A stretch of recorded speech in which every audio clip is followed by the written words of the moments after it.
Interesting. Well, I don't know about you, but I enjoyed our trip back home from the Adams. And getting to know you, of course.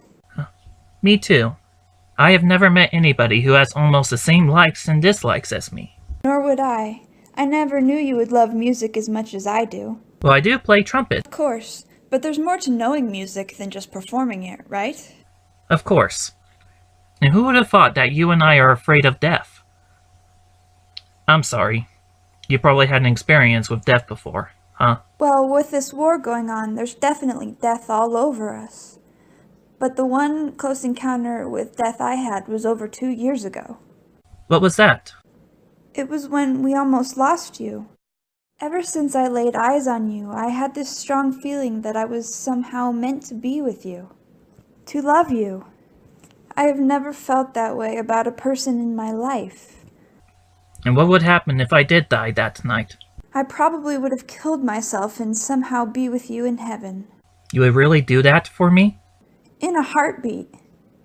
When I saw you for the very first time, I too have also had feelings for you as well. Melissa, although we are both from different countries, I honestly do feel that we are both meant for each other. I agree. This is not easy for me to say this, but Melissa, would you like to be my girlfriend? As in I love you and no one else but you? As you love me and no one else too? How about my father?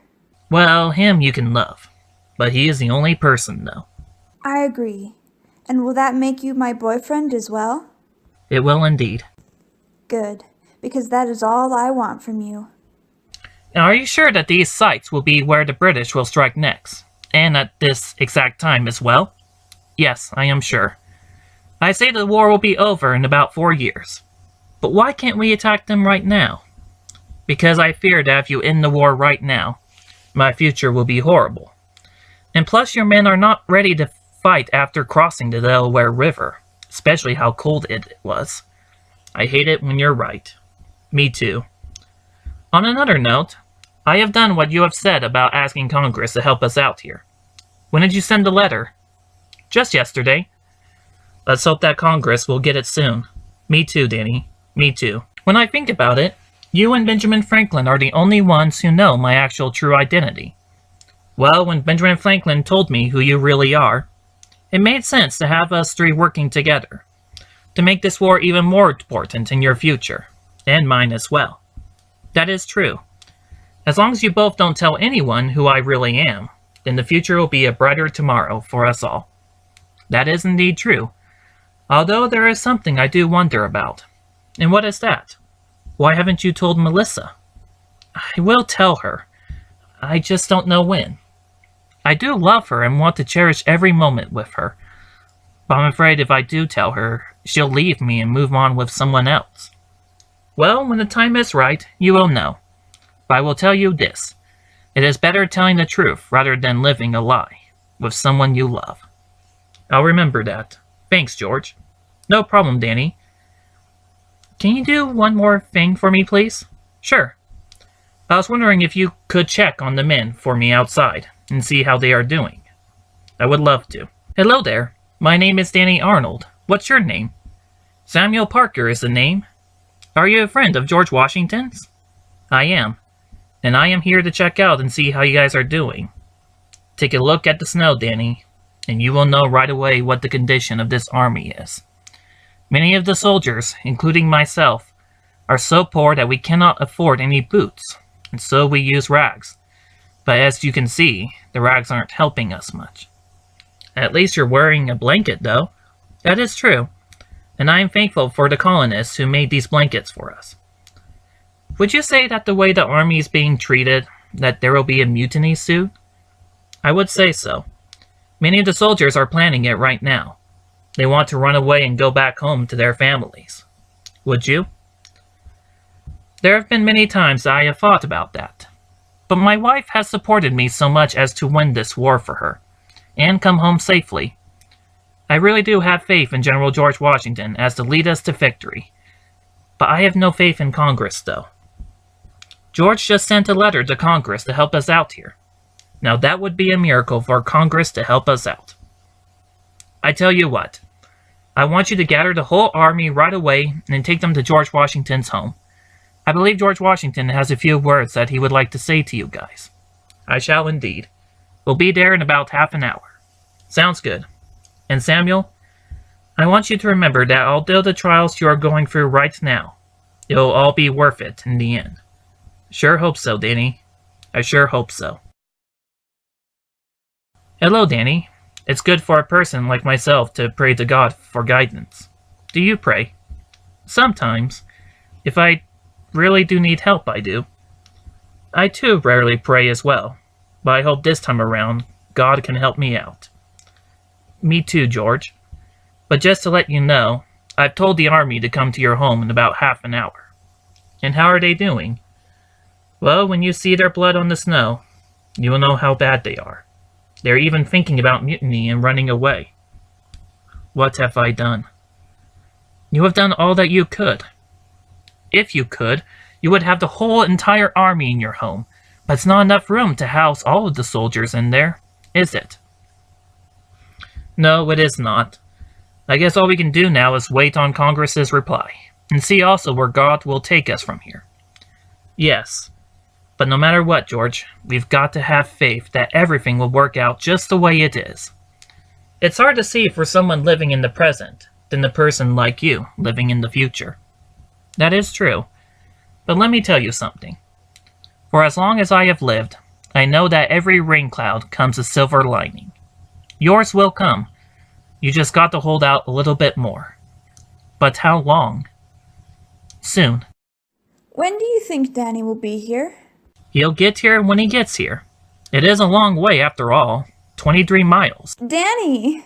Well, Danny, how was the trip? It was really refreshing. I made you chicken noodle soup if you want some. Thank you, Melissa. It is pretty cold out there. How is the army doing? Not doing too well. If we don't get any response from Congress soon, this war will be over very soon. That's terrible. I will go to Congress tomorrow and force them to reply back. Melissa, you will do no such thing. Let's just let Congress decide tomorrow, and see where history will take us. History? You mean the future, Father? Of course, the future. Before I left, George Washington gave a speech to his army, and it was the best speech I have ever heard from him. He really did somehow felt the pain they were going through, and everyone honored him for coming to them during this time of crisis. George Washington always knows what to say beforehand. Melissa? Danny and I need to talk privately, so can you go up to your room, please? I will clean up the mess. Thank you, Father. Good night, Father. Danny? Good night. Danny, when are you going to tell her about who you really are? You and George Washington. Come again? He asked me that same question earlier today. And now that I thought it over, I was thinking after the war is over. But can you really wait 4 years for that? I don't know, but I will try though. Oh, Ben, you should have been there at Valley Forge, with the army very poor and their feet sinking into the snow, leaving nothing but their blood. Doing and trying are two different things. You just got to know which comes first. Another famous quote from you, no doubt. And without my quotes, Danny, where would you be in life? Touché. Put the plans of West Point into your boot. Here is a note I'm giving you for safe passage back to your army. Are you certain that I will not get caught and be hanged as a traitor? I'm pretty certain that you won't. Oh, hello there, Danny Arnold. I've always wanted to meet you, cousin. Hello there. I am John Anderson. I am a spy for your uncle. A spy for both sides, I imagine. What was that? Nothing. Danny, what did you do? Let's just say I was able to save your reputation. That was not saving my reputation one bit. Wait, Benedict. You have no idea what you are doing. If you never betray America, you have become the greatest war hero ever. You are wrong, Danny. For I would rather betray America than continue being a slave to them. No! Don't tell me. You had the same nightmare for the past 4 years now. Every day it's the same nightmare. It has got to mean something, right? Dreams or nightmares can either come true, or not. For it all depends on the person's perspective, I guess. Oh, Danny, a letter came for you yesterday. I forgot to give it to you, for I couldn't believe who it was from. Who is it from? Your uncle, Benedict Arnold. He wants you and I to come to his party at West Point, New York today. He wants us to be there right away. But Danny, what about our meal? We'll finish it, of course. There's no hurry. We'll take one of Ben's inventions and get there in a flash. Sounds good to me. Please listen to your nightmare, Danny. Anger is never without a reason, but seldom with a good one. Put the plans of West Point into your boot. Here is a note I'm giving you for safe passage back to your army. Are you certain that I will not get caught and be hanged as a traitor? I'm pretty certain that you won't. Oh, hello there, Danny Arnold. I've always wanted to meet you, cousin. Hello there. I am John Anderson. I am a spy for your uncle. A spy for both sides, I imagine. What was that? Nothing. To be honest, I never really thought that changing this one event in history could really change my future. Throughout the years I have been here, my nightmare has been more to me as a warning than rather a happy dream. Don't you just have those days when everything has been going not what you have expected? And that the one moment in your life you want it to be right cannot be right at all? Man, sure hate it when Ben is right. I'm so sorry about that. Let me help you up. Oh, thank you, Danny. If only there were more people like you and Benedict Arnold, then this war would surely be over. I would say so, too. Well, I'm heading out of here. Farewell, Benedict and Danny. Be sure to watch out for Skinners. I shall indeed. Please come and sit. How come you're here early? I wanted to talk to you before the rest of the guests showed up. I was going to talk to you after the party. I have a feeling that you'll be busy afterwards. Well, we cannot go wrong with that now, can we? And to think that you and I are really related to each other. I understand that you're from Mexico? Yes, I am. How did our family get there? I have studied my genealogy quite thoroughly and cannot find any ancestors in Mexico. To be honest with you, I really don't know how our family got there. But they did, and I was born. And how are your parents doing? They're pretty good. They do miss me, but they know that I am in a safe place. I don't know if America is a safe place right now. I'm certain that Mexico is a lot safer compared to here. You'd be quite surprised what it's like down there. And I'm glad you have come here to America. Maybe someday it'll be free. I think it will. Danny. Benedict.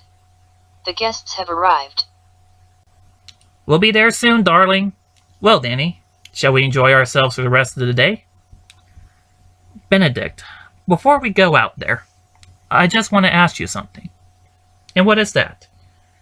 Do you have any regrets of betraying America? If I ever did have that choice, I would rather betray America than continue being a slave to them. I would never betray America, for you never know what consequences may come because of your actions. But we're not from the future, Danny, for we are living in the present. Now come, let us enjoy ourselves. I want to welcome you all to my home. I've heard that George Washington is on his way and will be here very shortly. Hold on a sec, everyone, as I read this letter. Benedict, what is it? Something's come up, dear. We must talk in my room, along with Danny. Everyone, if you'll excuse us for a moment. What is it, Benedict? The army has captured John Andre, and knows that I have betrayed them. Betray? What do you mean? It means that Benedict gave the plans of West Point to John Andre of the British, and that Skinners have caught him. Yes, that is correct, Danny. What do we do? Darling, I have no choice but to leave right now and head to the British Army. And what will I do while you're gone? We'll meet each other again, once you are safe with the British Army. But for now, we'll have to tie you up and gag you so that you can make a diversion for me to escape. I don't know about this. Trust me, my dear. It'll all work out in the end for both of us.